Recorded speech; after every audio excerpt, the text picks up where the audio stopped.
Let's see. Uh,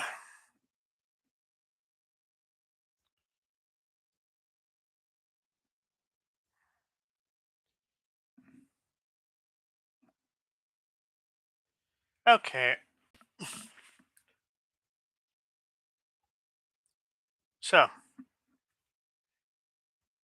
I wake up this morning and it's another case of, oh hell, what has Trump done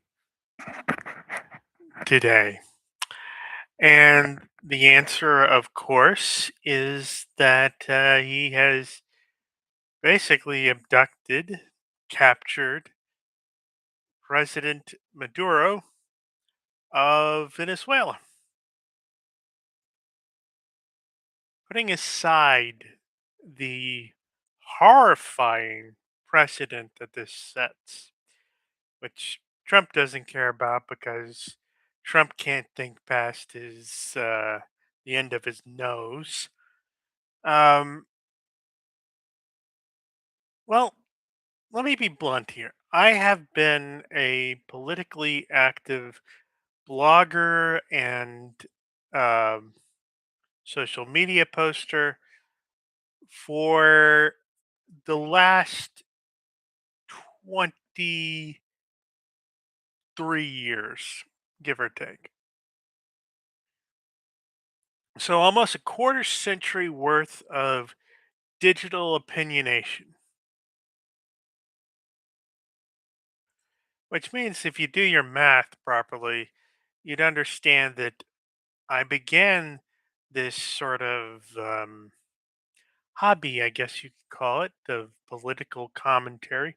I began this hobby about, you know, so long ago that there are probably interns in Congress at the moment who weren't born when I started bloviating on these subjects on a blog. And this would be Watch Blog where I got my start. Um, Before then, I was just a very politically aware, current events aware young man who grew up basically um, during the whole Clinton administration, with all the scandals and that. Um, I guess if I'm wanting to tell you something, it's that I've been through a lot of sort of foreign policy sort of. Um, I've seen a lot go on, and I've read up a lot about how, for ex- um, I read through David Halberstam's The Best and the Brightest. I read through um, I read through von Clausewitz's On War, uh, Sun Tzu's The Art of War, and I've observed what happened over the course of you know the last 20 something years. And I guess if I had to sum up everything that I would want to teach younger generations, the young generations who might end up being called up to fight the wars that Trump might want to fight, or that Trump might trigger in the process of trying to do whatever he's doing. If I had one lesson to give, it's that once you start a war, or once you engage in a war, that war will continue not based on when you want it to end, but based on when your opponent decides it ends. And that's a key thing. He Trump thinks that because he's captured the king, captured the dictator, captured El Presidente, that means that he has control over Venezuela.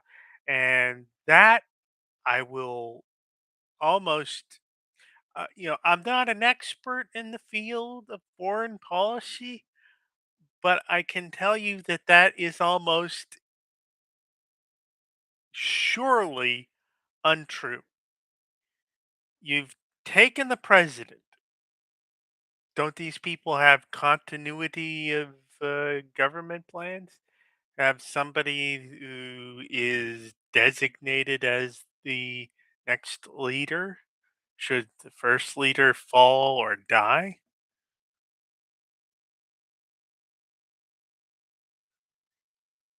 But even then, will anybody, for example, will anybody listen to a president who is basically in the custody of the United States? Probably not. It's a funny thing when you capture or arrest or abduct a the president of another country. It's like, okay, you've got this one guy. Does that mean then that you have control over everything? No. I think this is one thing that President Trump is not clear on. It's that you have power to the extent that somebody's going to tell you yes when you ask them to do something or not to do something. If you can't count on that response, you don't have as much power as you think you do. And this is important. This is very important.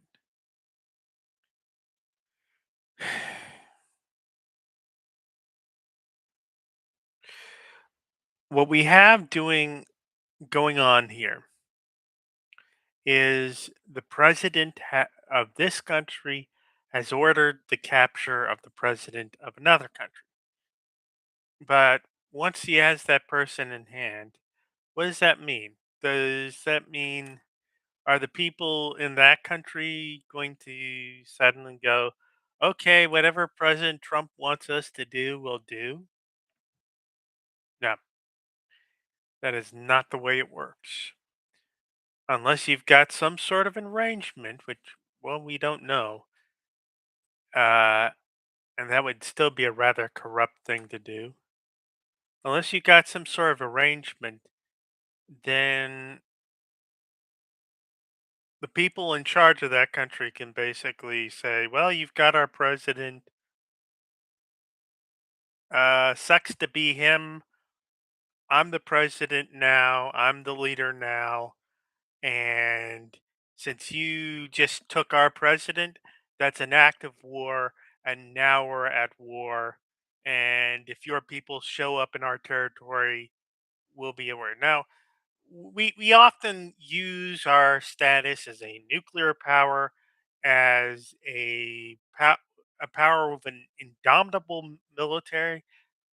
I'm not going to undersell how powerful our military is, but that powerful military, the track record over my career as a blogger, as a political commentator, as a bloviator, my our track record isn't that splendiferous. Even despite the fact that we're one of the most powerful militaries in the world, we can sure apply force, a lot of force. We can sure win a lot of battles, but getting people to basically stay aligned with our priorities, our policies, hasn't been quite so easy. I mean, we spent about 21 years doing so with with we spent about 21 years doing so with the Afghanistan war. And what was the net result of that? What was the net result of that? Well, the Taliban won. The Taliban won. After all that time of propping up the Kabul government, after Trump's brilliant plan for exiting, it was his plan, by the way. He's the one who reduced us to about 2,000 soldiers. So if Biden had wanted to stay in Afghanistan, he would have had to. He would have had to um, escalate our presence there. He would have had to put more troops in there in order to keep our role as it was. So this is the thing. You look at mm, you look at you look at Iraq. We spent trillions getting Saddam Hussein out of power. We got him. We found him. We arrested him. We tried him. We executed him, or rather, our allies there executed him. And what was the net result? The net result within a few years was basically all that equipment, all those people, the armies melted away. The equipment got taken by ISIL, and we had to fight another war, basically another chapter in that war, in order to keep ISIL from taking over in that area. And meanwhile, there's a point in that whole debacle. There's a point in that whole debacle where Trump manages to alienate the Kurds probably permanently, by giving them over to Erdogan and Turkey. Right after they gave us the leader of ISIL, and then we spend years dealing with Assad. Assad basically gets to stay for years with Russia's help, and that only ends sometime in the middle of that only ends sometimes in the middle of in the middle of the Biden administration. Meanwhile, meanwhile, Trump tries to build up this, war in Iran.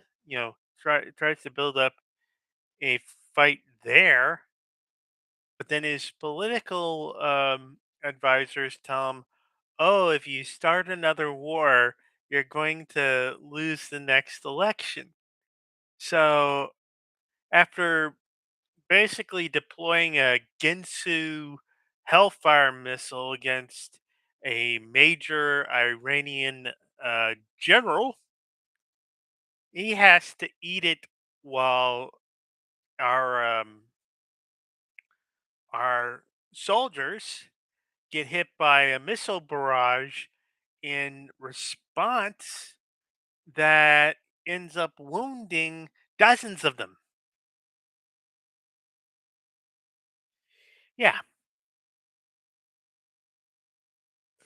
So my trust in Trump as a commander in chief is, well, predictably not that high, especially since I know flagrant violation of our secrecy laws.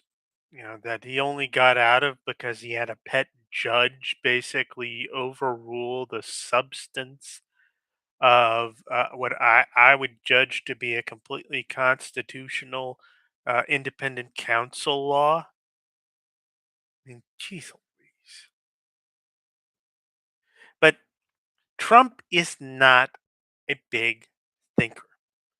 I'm not saying this simply to say bad things about Trump. I think if you look at the evidence supports this. The evidence supports that Trump doesn't think too far ahead. And this is a case. Remember what I said about Saddam Hussein, what happened with him? We caught the king, basically. The guy who was, for all intents and purposes, the king of Iraq, the dictator that held sway over the nation for decades, decades before we came in. And looking at that situation, what's going on? Well, we invade the country, and there's this this process of 1 or 2 years where we are looking for him, where we're trying to find Saddam Hussein, and then we find him. You find him in his spider hole, as the Bush administration termed it. We find him in his spider hole. And what does that mean? What happens? Well, well, we try him, we find him guilty, we execute him, and is that the end of it? No, because by that point, we all already have a number of we already have a number of insurgencies going, and here's the thing. Here's the important thing. Saddam Hussein's not in control of them. Neither are his sons. His sons are dead by the time he's captured. Saddam Hussein is not in control of them. If we had gotten him early on, if we had found him early on, it might have helped a lot more. He might have been able to. We might have been able to do some sort of, you know, treaty or some sort of, okay, you step down, you know, you accept the arrest or something like that. We might have been able to do that, do a sort of a plea bargain where we get him to stand down the forces that he had going and so on and so forth. But otherwise, he doesn't have control over those forces anymore. We destroyed the control that we destroyed the control that Saddam Hussein had over the theater of battle, and as such, we couldn't, capturing him, while nice, while good in terms of the war, simply did not end anything. It didn't stop anything. It didn't get anybody to say, "Okay, you've got the leader. Now we're done." See, that's the thing. I've played chess before. And what is chess in the end? The object of a game of chess is, well, it helps to explain some things. You know about capturing pieces. You use you have your pawns, you have your bishops, your rooks, your queen, and you have your king. And those pieces can move in different ways. But one thing you have to do is you have to protect your king. You have to prevent your king from being, um, one, put in check, but two, ultimately put in check in such a way that they cannot move out of check. And then somebody, puts the final buttonhole, and then the king is lost. Checkmate. But the thing about that, if you really look at it, the thing about that in that checkmate is that it's ultimately about there being no other options that work under the rules. That's the key right there. In a game of chess, once the king has been cut off from any escape and you put that last piece where it can attack the king, that's checkmate. Because the rules say there's no getting away with that. If you only have them the king in check, the king can move out of check so long as there's another space that the king can legally move to. And you can keep on going in a game forever. Ba ba ba ba ba ba ba ba. There's a certain configuration where you can just move back and forth. If you've whittled down the other player's pieces enough, you can just go back and forth forever. Where the best you can say is it's a draw.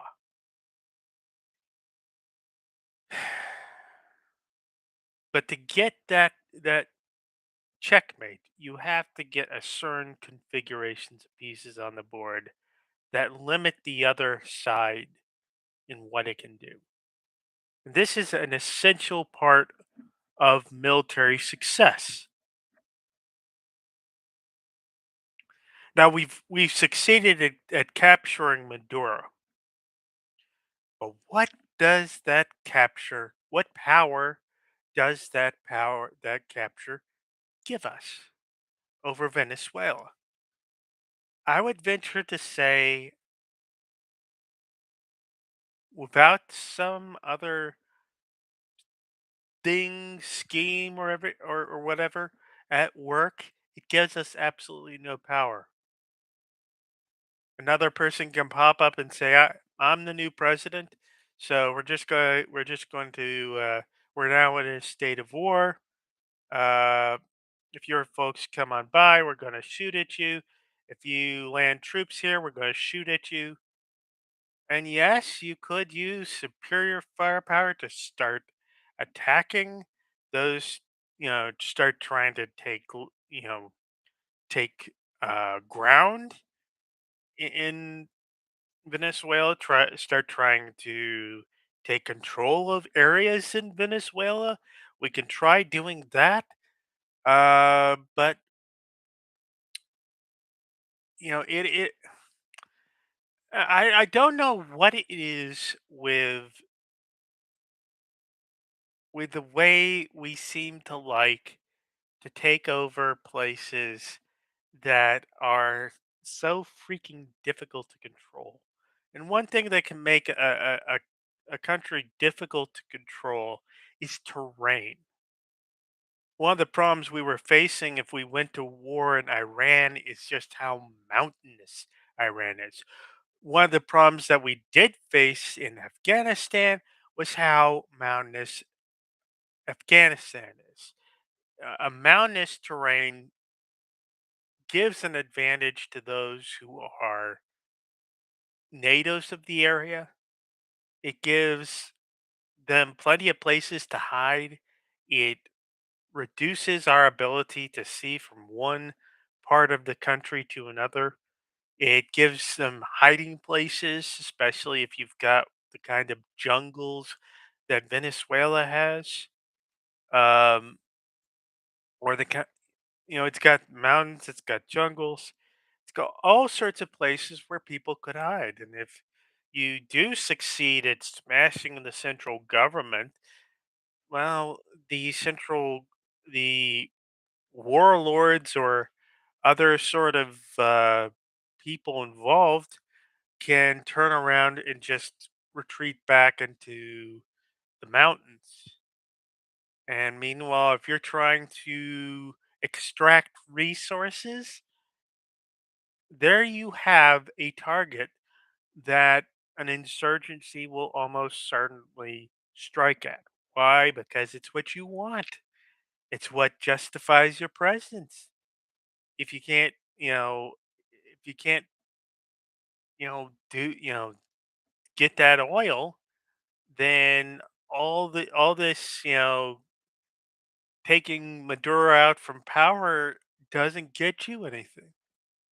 And I think that's the thing right there is that it's yet another stupidly chosen fight. And unlike with other wars of recent times, it isn't even going to be, oh, I have an authorization to use force.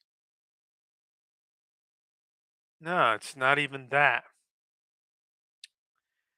Trump is one of these sort of elitist sort of he's one of these sort of elitist sort of autocratic people who think that basically what I say goes. He doesn't have a notion that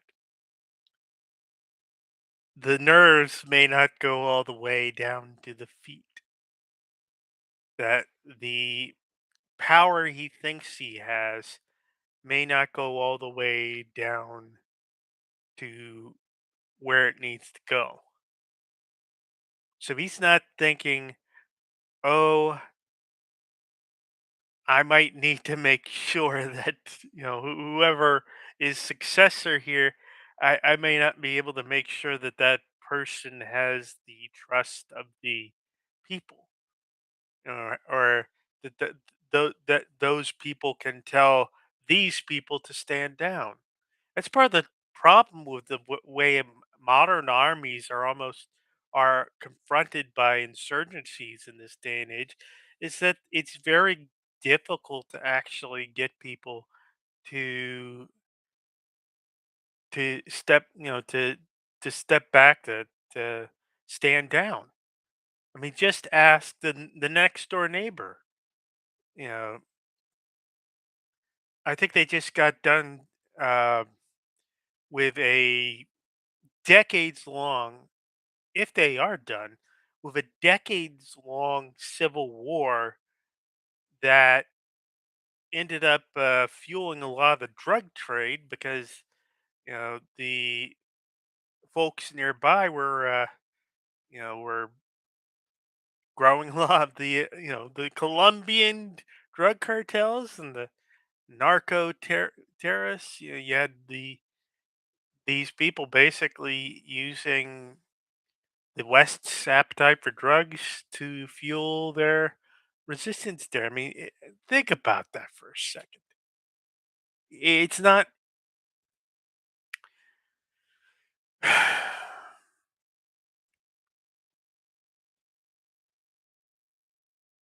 I mean, this is the thing. Law of unintended consequences is at work here.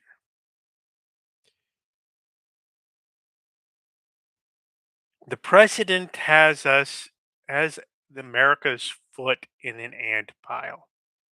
He's just stamped it down good and hard.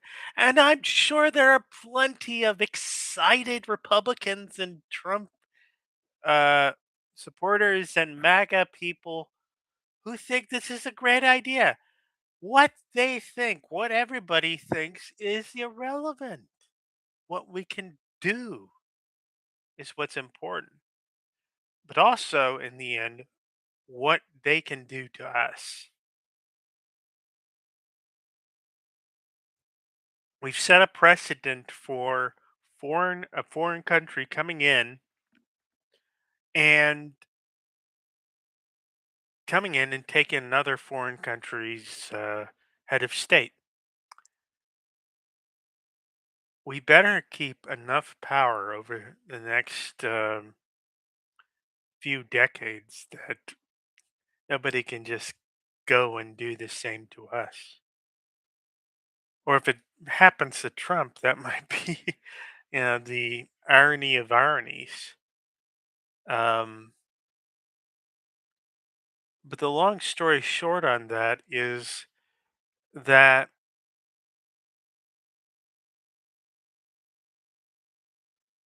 we are we're now involved. We've just gotten ourselves involved in Venezuelan politics in a very unwanted way. I don't think most of us wanted. I don't think the.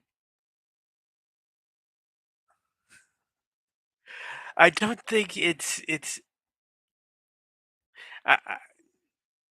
None of us really wanted to be administering another country to begin. We were sick of that with the. We were sick of that with Iraq and Afghanistan. Sick of being an occupying force in places, and now we're that once again. And we had no national discussion about this. This is the thing. This is one of the problems. One of the strategic problems of what Trump has done by being so unilateral in his choices. He has basically committed us to a course of action that we cannot easily withdraw from, but he's committed us with maybe at best a third of the country committed to it. The rest of us are looking at it aghast, thinking, oh my God, what has he done?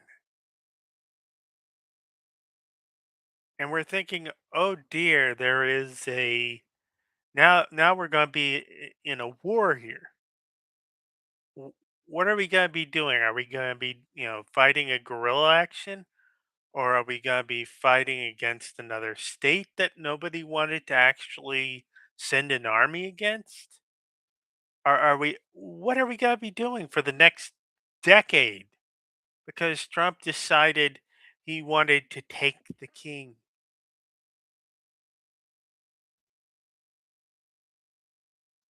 This is part, there's a reason why Trump is a several times bankrupt, has been when it comes to being a real estate speculator. Because the guy just doesn't have good judgment. He's not he doesn't think ahead. He is impulsive. And I'm not saying this simply to trash him. I'm saying this because, well, this is who you have as president. No other president in my lifetime, not even not even George W. Bush, not even I mean George W. Bush at the very least tried to get together a coalition. He tried to get the country behind him. He got an authorization to use military force before he started us down this path. He at the very least didn't try to go into war with more than half the country dragging its feet, questioning the the questioning the wisdom of it.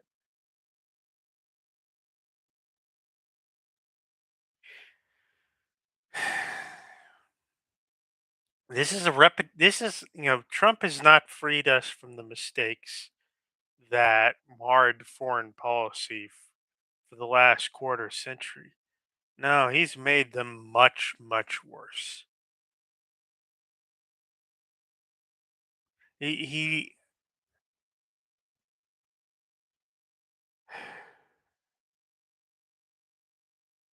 on a basic level, once you commit yourself, then the war doesn't end until somebody agrees that it does. That's the thing about it. You could nuke the whole place. You could nuke all of Venezuela, but what would you would turn the whole world against us. That would not be a victory. We can send our soldiers in to try and hold territory for whatever new government we chose. We've done that before. We've done that in Vietnam. We've done that in Iraq and Afghanistan. And did it work? No. Why not? Because we never had the support of the people. This was never what the people actually wanted. And it doesn't matter if what the people wanted was wrong. That's got nothing to do with it. This is the thing. This sort of fairy tale idea of how world politics works, where goodness is what makes a nation stick together, that the fact that we are the in the right, that we support what is right, doesn't matter. It's not that we shouldn't support good things ourselves, that we shouldn't support good policy ourselves. That's not what I'm saying. What I am saying is that if you have a nation of people who don't want your government, who don't want your help, who don't want, when you finally go home, who don't want to keep things as they are, then that will collapse. When the framers and their philosophical predecessors talked about government by the consent of the people, the important thing with that is that it's not merely a nice to have sort of thing. Government without the consent of the people has to rely on coercion. And once that the strength of that coercion falls below a certain threshold, then, well, I guess when you turn your back, boom, boom, boom, they'll just stab you in the back and they'll do what they wanted to do in the first place. And that is one of the keys to the question of, well, lasting military success. You want, at the end of the day, the other side to reinforce your victory. That when you step back,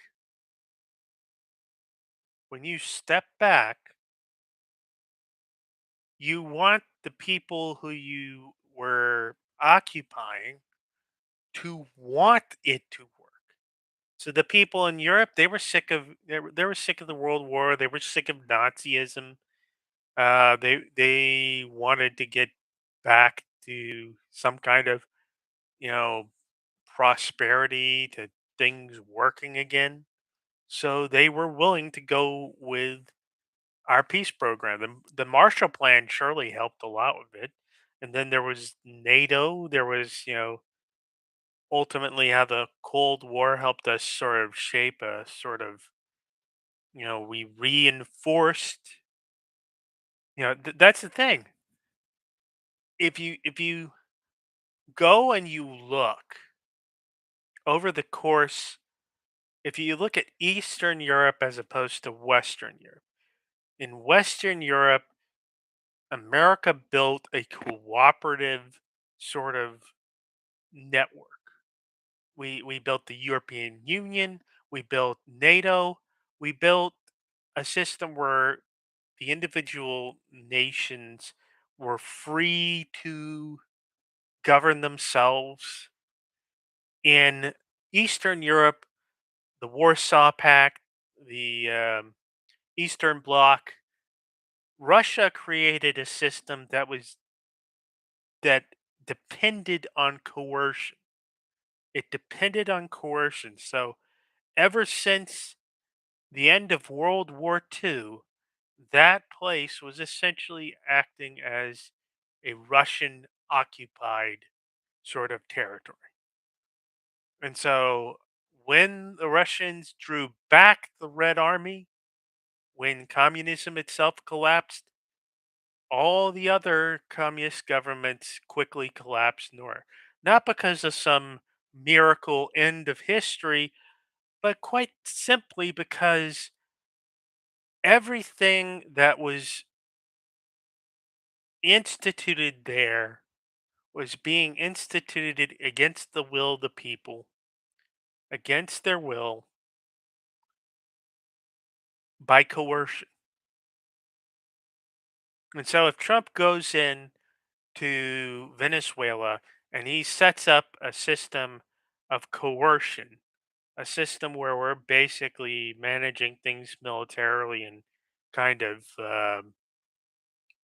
preventing our pet government, our pet, our collaborators, keeping them propped up, keeping them in power. What happens when we go home? It's not the end of history.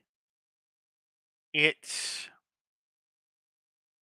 simply that if you have a system that is propped up by coercion, when you withdraw the coercion, people will basically do what they want.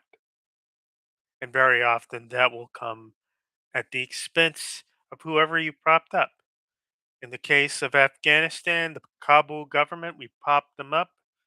When we withdrew our forces, Taliban knocked them down. I don't think it even mattered that not everybody loves the Taliban. Um, I think they were just sick enough of us to go, okay, Taliban gets back in power. Whether they stay in power, I think is going to depend on whether, whether they make the mistake of trying to coerce things themselves. In which case, at some point, there might be a revolt and or another civil war. Um, in Iraq, we propped up the Iraqi, government that we put in as a successor to um, that we put in as a successor to Saddam's government, and we basically ticked off a lot of the people that we did have. Um, we, the government we propped up basically was not terribly strong. So when we went and ISIL swept through, they ran.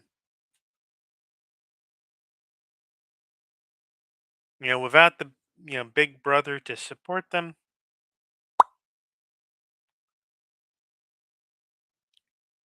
But you look at the Western Europe. You look at Japan. Japan is an extraordinary success story for us. We rebuilt the nation, and it's become one of the leading industrial powers, uh, leading electronics powers, a leading cultural power in a number of ways. And why is that? Because they wanted what we instituted afterwards. We crafted something that worked for them. We created a situation where they got a lot out of it. They were able to retain a lot of their culture. They were able to retain the emperor as a figurehead. They were able to be seen as a modern country again. They were able to be rehabilitated. Contrast that with China. China didn't work out so well. Again, it's what people want, motivation. And the question is anybody motivated? Is anybody motivated in Venezuela to support our system? Or is this, I mean, this is one of the things. The whole Maduro thing starts with Chavez. And Hugo Chavez starts with us trying to frick with the Venezuelan system, supporting a right wing coup. All that served to do was discredit the right wing opposition and give not only national but international support to Chavez. I wouldn't argue Chavez was a good person, a good leader. I wouldn't argue that he is, some misunderstood saint, but he was able to exploit our attempt to try and knock him out of power in order to create an us versus them um, narrative that motivated his people to keep him in power, or at least gave him the excuse to do what he wanted to do in order to do that. And so the question is, how do we get out of that? Certainly not by successfully deposing Maduro, his successor. No, I mean you risk making Maduro a martyr. You risk making him a political prisoner. You risk giving him an aura of. You risk giving him an aura of. You risk giving him an aura of martyrdom and saintliness and virtue that he doesn't deserve. And you risk motivating people, if he was beloved by some, you risk motivating them to do what they're doing. And if he was if he was maintaining his government by fear, if he was basically mostly coercion,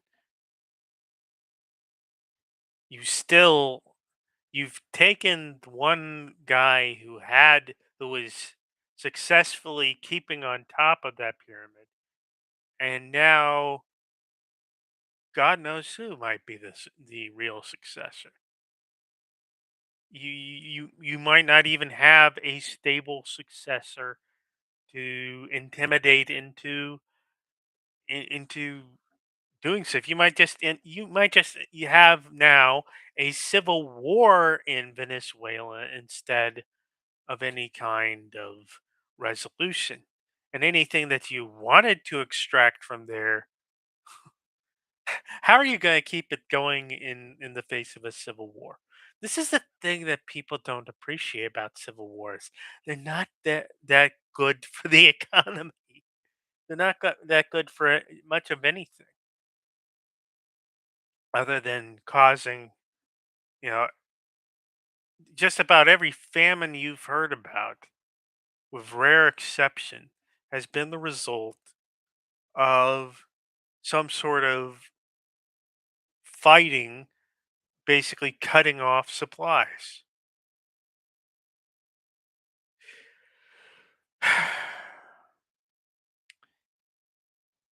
We're going to be cleaning up this mess for some time to come.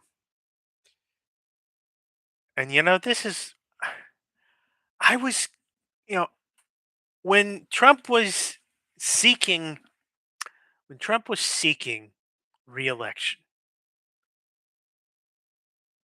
when he was running for president, he tried to sell himself and succeeded in many cases to sell himself as the candidate who would have no more wars, that he wouldn't start them, that he wouldn't um, that they wouldn't happen elsewhere for whatever reason. Like they did in Ukraine, like they did in Israel. And the basic problem with this, the basic problem with this promise of his, I knew from what I'd learned about the Iran situation that the only reason why he held back on trying to start another war is because he thought it would deprive him of he thought it would deprive him of the election. He thought he would lose if he did that. And my prediction going in to 2024 was that if he got elected, there would no longer be any an inhibition for him to start a new war. Why would he need to worry? He doesn't have to worry about being elected again. Either, he's going to, you know, he's going to serve out his term, but he doesn't have to worry about getting elected again, unlike many of the Republicans that he's just landed this in their laps. At the same time, if he decides he doesn't want to go, that he doesn't want to leave this anti Washington that we've got here, the guy who not only couldn't stand to go back after two terms, but thinks he deserves another. The he's going, if he decides he's going to stay, then it doesn't matter what he does, and that's the thing. I knew that he would have no inhibition. And in fact, because he thinks he can just do things because of his Article 2 authorities, because he is bought so deeply into the self-serving logic of the unitary executive, as the heritage people have fed to him, because he's so convinced of that, he's got no reason not to get into new wars. And I knew this was going to happen because basically it's the way he works. The guy does what he wants until somebody tells him no and can make that stick. Trump is a guy you've got to stop. You can't simply, and I'm talking legal methods of stopping, you know, impeachment, 25th Amendment, you know, you can't, unless you stop him, he's just going to keep on trying to do things until he finds some way to do it, or until he finds people willing to betray the country, betray the Constitution in order to be able to get his way. I mean, ultimately, if you love America, you'll have to be able to look at what he's doing and tell him no. And tell your representatives and your senators to tell him no. Because the longer this goes on, the longer he is allowed to do this, the more likely it is he's going to do something that, even more irreversibly damaging than this.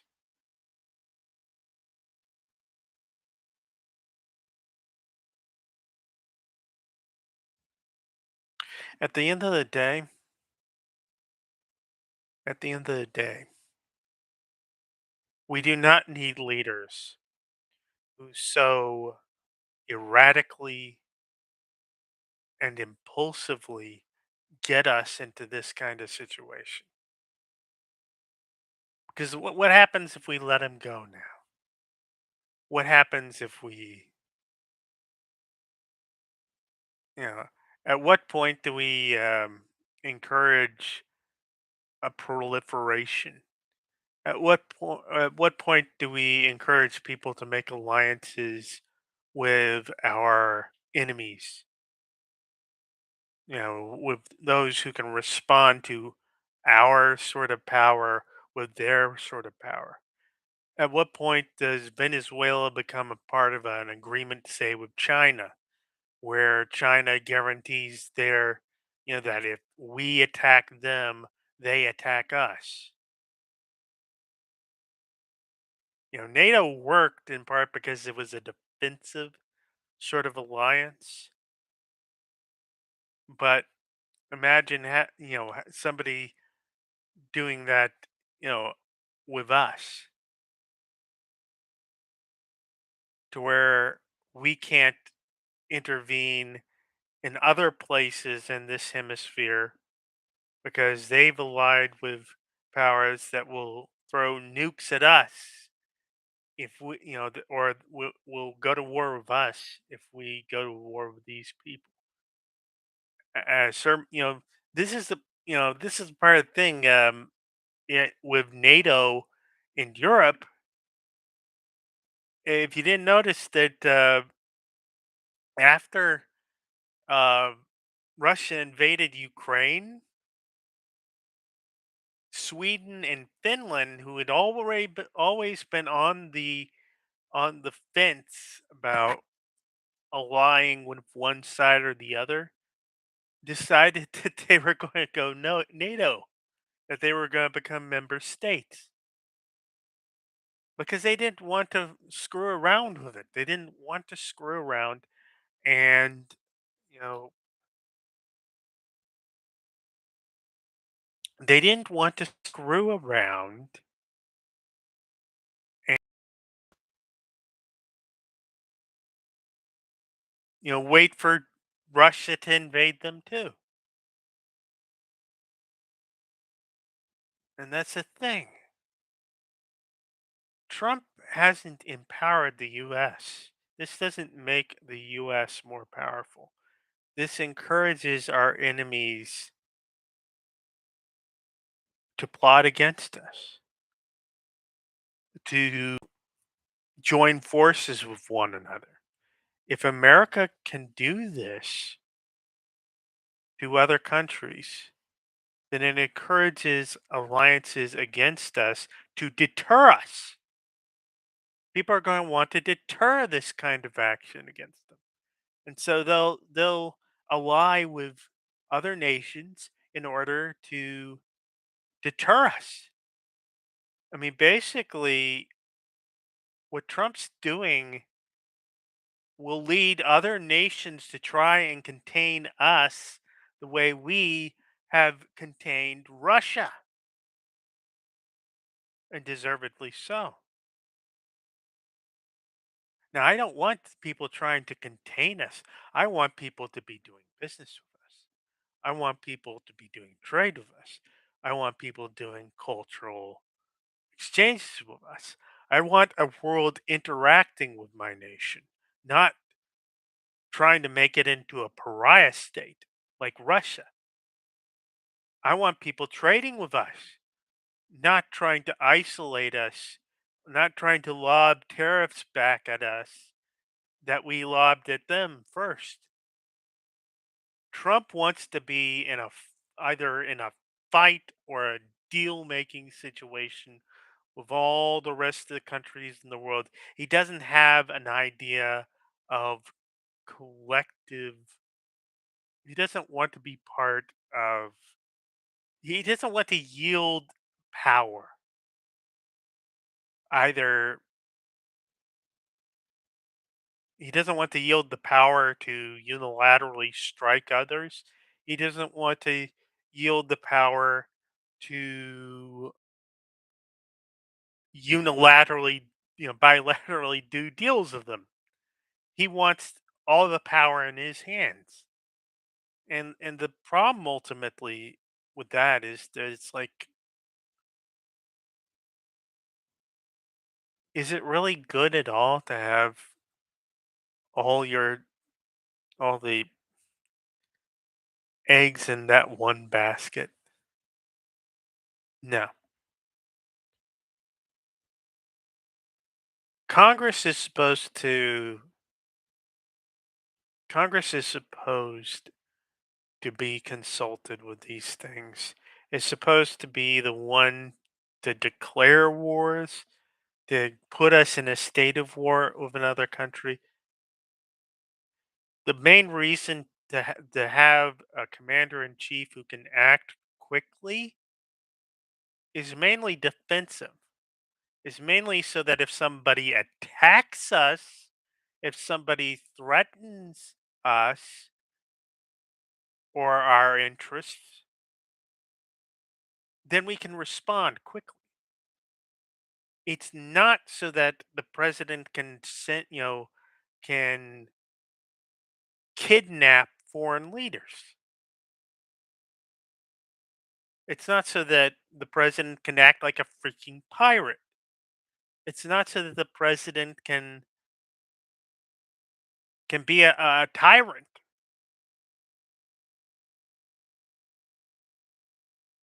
Ultimately, a great deal of our war powers rests in the hand of Congress for a reason, so that it rests in our hands. And what Trump has done ultimately is he is a thief. He is a thief who has stolen powers that were not given to him. He has betrayed his oath of office. And if people are afraid that he'll get impeached if the Republicans lose Congress, well, then they should be afraid. But then again, that kind of fear, the fear that if you misbehave with power, that you will see your downfall, that was the design of our system to begin with. And I'm sorry that so many of the Republicans that say that they are patriots, that say that they support the Constitution, that say that they believe in this country. I'm sorry that so many of them just won't stand up to defend our country, to defend its values. We're not supposed to be the people that hit first. If Maduro had hit at us, if he had done something, then we should be responding. Then we should be warning him, okay, if you keep on doing this, we're going to knock you over. But,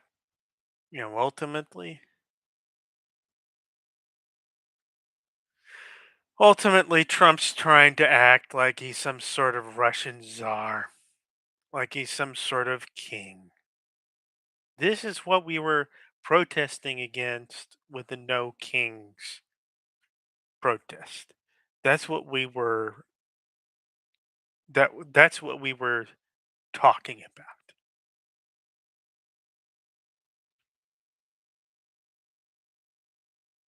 America needs a president who remembers his oath of office and who uses the Constitution for something else than toilet paper.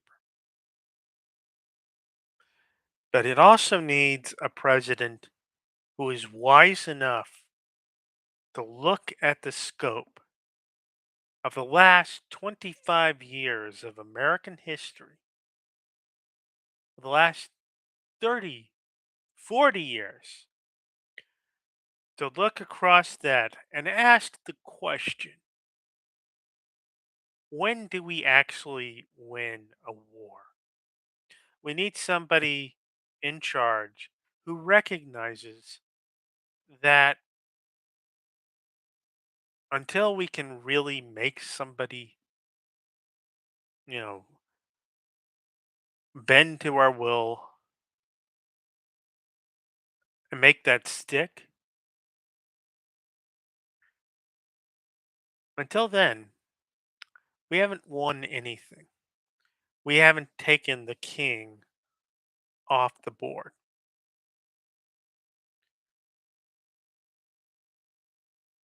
Trump is playing the wrong game, or he's playing the game wrong, and he's missed the center of gravity of this particular struggle. That's it. Have a good day.